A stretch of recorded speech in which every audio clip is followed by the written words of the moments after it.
খুব সুন্দর সত্যপিতার ধন্যবাদ হোক। তো যিশুকেও করবো অসংখ্য অসংখ্য ধন্যবাদ করি। আর অমিশ দাদা যে আছে আমার দিকে শিক্ষা দিচ্ছে, ও অমিশ দাদাকেও করবো অসংখ্য অসংখ্য ধন্যবাদ করি। তো আমার তো এখানে থাকতে আমি যখন আমার বাড়ি থাকতে যখন আমার বাপের বাড়িতে আসলাম, তো আমার এমনই শরীর খারাপ হয়েছিল, আমি তো বিছনে থাকতে তক্তাপোষ থাকতে আমি নিচে নামতে পারতাম না। তো আমাকে এক কাকিমা কী করলো, আমার পাশের বাড়িতে এক কাকিমা বললো যে তোর তো এত কষ্ট হচ্ছে, তুই আমার সাথে তুই ভবনে চো। তো আমি কী করলাম, ওইখানেতে গেলাম। যাওয়ার পর আমার পেটটা নিয়ে এতটাই কষ্ট হতো যে আমি প্রচুর কাঁদতাম। আমার স্বামীর কাছেও যে কাঁদতাম, আমার স্বামীও ঘুরে তাকাতো না। তো আমি ঈশ্বরের কাছে বলতাম যে ঈশ্বর, তুমি আমার কাছে আসো আর আমাকে তুমি রক্ষা করো। তো প্রত্যেকটা জায়গায় আমার একটা দাদাভাইয়ের কাছে আমি কী করলাম, এক দাদাভাইকে ডাক্তার দেখালাম। সে বলল তোমার পেটের ছবি তুলতে হবে।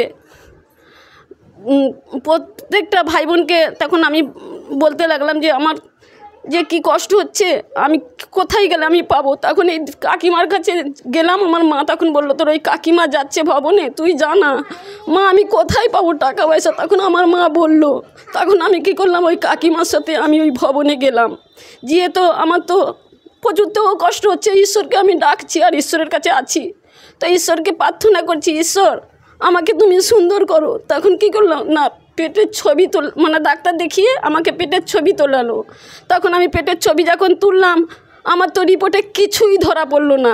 খুব সুন্দর হয়ে গেলাম। দেখো, পরমেশ্বর পিতাকে আমরা পেয়েছি বলে অনেক লোকে অনেক কিছু বলছে, কিন্তু পরমেশ্বর পিতাকে যে আমরা পেয়েছি, আমরা যেন এইভাবে যেন প্রচার করতে পারি আর এইভাবে যেন সবার কাছে বলতে পারি।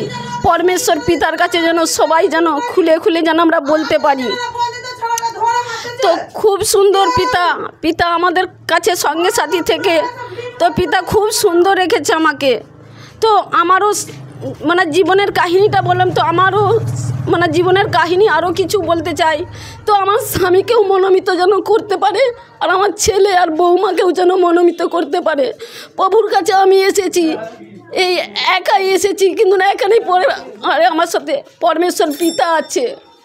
সমস্ত সন্তানকে যেন সুন্দর করে এইভাবেই যেন নম্রনত করে তোমার কাছে যেন আসে প্রভু, আর তোমার কাছে যেন নম্রনত হয়ে আমরাও যেন প্রচার করতে পারি।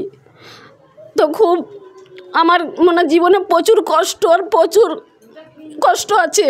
তো আমি জানিনি কতদিন আমি কষ্টের মধ্যে থাকবো। প্রভু তুমি আমাকে সুন্দর করো, আমি এইভাবে যেন প্রচার করতে পারি আর যেন বলতে পারি, আর সব কথাই আমি কেন ভুলে যাই। প্রভু আমি জানিনি তুমি আমার সঙ্গে সাথী থেকে থাকো। তো আমি জানিনি প্রভু তুমি আমাকে সুন্দর করে দিচ্ছ, আর নাতি পুতি বউ ছেলে মেয়ে স্বামী সন্তান সবাইকে মনোমতি করো প্রভু তোমার কাছে আসার জন্যে।